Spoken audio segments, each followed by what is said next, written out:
사랑하는 나눔 가족 여러분, 한가위 추석 명절에 오늘 아침 말씀을 나눕니다. 주님 안에서 복된 추석 명절 되시기를 바랍니다.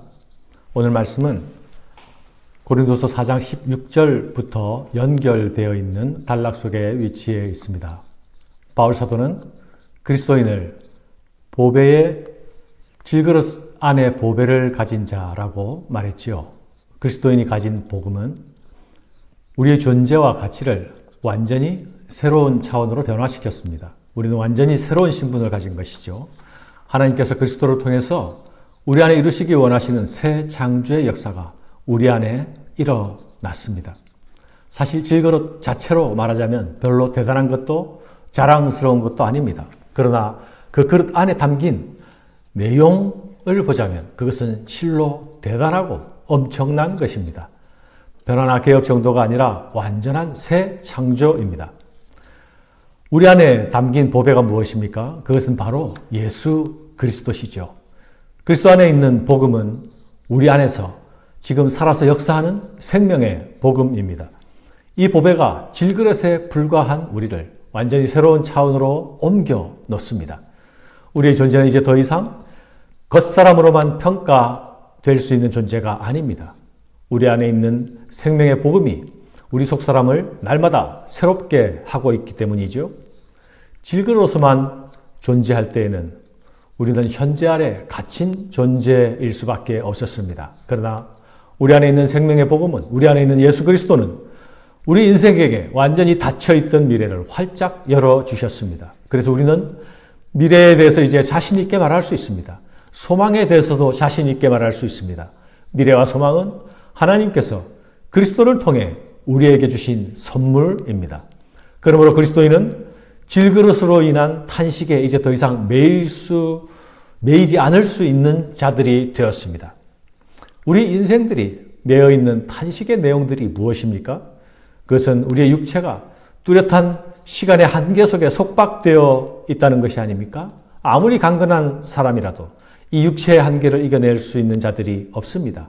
시간이 지나면 모든 사람들이 가는 그 길로 모두 따라가게 되어 있지 않습니까? 유한한 인생에 대한 절망에서 아무도 자유로운 자가 없는 것입니다. 그러나 오늘 바울 사도가 뭐라고 말하고 있습니까? 만일 땅에 있는 우리의 장막집이 무너지면 하나님께서 지으신 집, 곧 손으로 지은 것이 아니요 하늘에 있는 영원한 집이 우리에게 있는 줄 아느니라. 땅에 있는 장막집과 영원한 집이 대조되고 있습니다. 땅에 있는 집은 시간이 지나면 무너질 우리의 육신입니다. 질그릇의 존재가 가진 자리입니다. 그러나 이제 우리는 영원한 집을 소유한 자들이죠. 우리가 예수 안에서 소유한 무너지지 않는 영원한 건물은 바로 부활의 몸이 아닙니까? 질그릇 안에 담긴 보배가 우리 인생의 숙명적인 한계를 뛰어넘을 수 있게 했습니다. 하나님께서 그리스도 안에서 우리에게 영원한 생명을 주시기로 작정하셨기 때문이지요.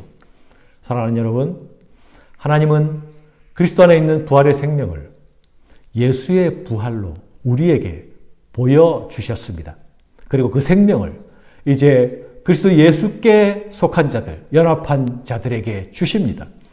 하나님이 주시는 영생의 선물이 이제 우리의 것이 된 것이죠. 이것이 우리를 향한 하나님의 기쁘신 뜻입니다. 이것이 하나님께서 우리 안에서 이루어주시는 새 창조의 역사이기도 합니다. 창세기 3장의 저주의 인류에게 죽음의 역사가 찾아왔습니다. 그러나 예수 그리스도는 그 저주의 역사를 종식시켰습니다. 예수 십자가의 부활이 죽음의 저주와 능력을 완전히 종식시키셨습니다. 그러므로 이제 우리는 더 이상 무너지는 장막집으로 인한 탄식 가운데 갇혀있을 존재가 아님을 기억해야 합니다. 참으로 우리가 여기 있어 탄식하며 하늘로부터 오는 우리 처소로 덧입기를 간절히 사모하노라. 아직 우리의 현재만 바라본다면 장막집으로 인한 탄식이 우리의 삶을 여전히 지배하는 듯 보입니다. 그러나 우리에게는 그리스도 안에 약속된 영광스러운 미래가 있습니다. 하나님께서 그리스도를 통해 우리에게 보여주시고 우리에게 주시는 그 부활의 영광이 우리를 위해, 나를 위해 예비되어 있습니다. 우리의 것이요 나의 것입니다. 우리의 탄식이 깊을수록 우리는 그 영광을 더욱 사모합니다. 간절히 사모합니다. 우리는 지금 여기서 손으로 지은 장막집을 고쳐 짓고 싶을 때가 한두 번이 아니죠. 그러나 그럴 필요가 없습니다. 하나님께서 지으신 집이 우리를 위해 이미 예비되어 있기 때문이지요. 때가 되면 우리는 자연스럽게 그 새로운 집으로 이사하게 될 것입니다. 그래서 우리의 탄식의 내용은 단지 무너질 육신 때문에 가지는 절망이 아닙니다. 참으로 이 장막에 있는 우리가 짐진 것 같이 탄식하는 것은 벗고자 함이 아니요 오히려 덧입고자 함이니 죽을 것이 생명에 삼킨 바 되게 하려 함이라. 우리에게 탄식이 있다면 그것은 하나님이 주신 새 몸을 입을 때를 기다리는 기다림의 탄식이요 인내의 탄식일 것입니다. 이 탄식은 결코 절망의 탄식이 아니지요. 소망의 인내가 가지는 탄식입니다. 이 인내는 결코 부끄러움을 당하지 않을 것입니다. 이미 그리스도 안에서 사망이 생명에 삼키워졌기 때문입니다. 그리고 그리스도의 승리가 곧 우리의 승리가 될 것이기 때문입니다. 사랑하는 여러분, 우리의 영광스러운 미래와 초라한 현재 가운데 우리는 그 사이에 서 있는 존재들입니다. 우리의 현재는 오두막집이나 판잣집에 불과할 수 있습니다. 그러나 우리의 미래는 하나님으로 지으신 영광스러운 집이, 영원한 집이 우리를 기다리고 있지 않습니까? 이것이 하나님께서 그리스도를 통해 우리를 이끌어내시는 나의 미래입니다. 이것을 믿는 자들이, 이것을 믿는 것이 성도요, 성도의 믿음입니다. 이 믿음이 단순한 착각이나 인간적인 소망만이 아닌 것을 우리는 어떻게 알 수 있습니까? 그것은 바로 보증으로 우리에게 주신 성령으로 인함입니다. 하나님이 우리에게 성령을 보내주시고 성령으로 함께 하시는 것은 우리가 소유할 미래에 대한 약속의 도장입니다. 성도의 미래에 대한 확신은 자가 발전적인 믿음이 결코 아니지요. 성도의 미래에 대한 확신은 하나님이 주신 약속에 대한 믿음입니다. 신실하신 하나님에 대한 믿음입니다.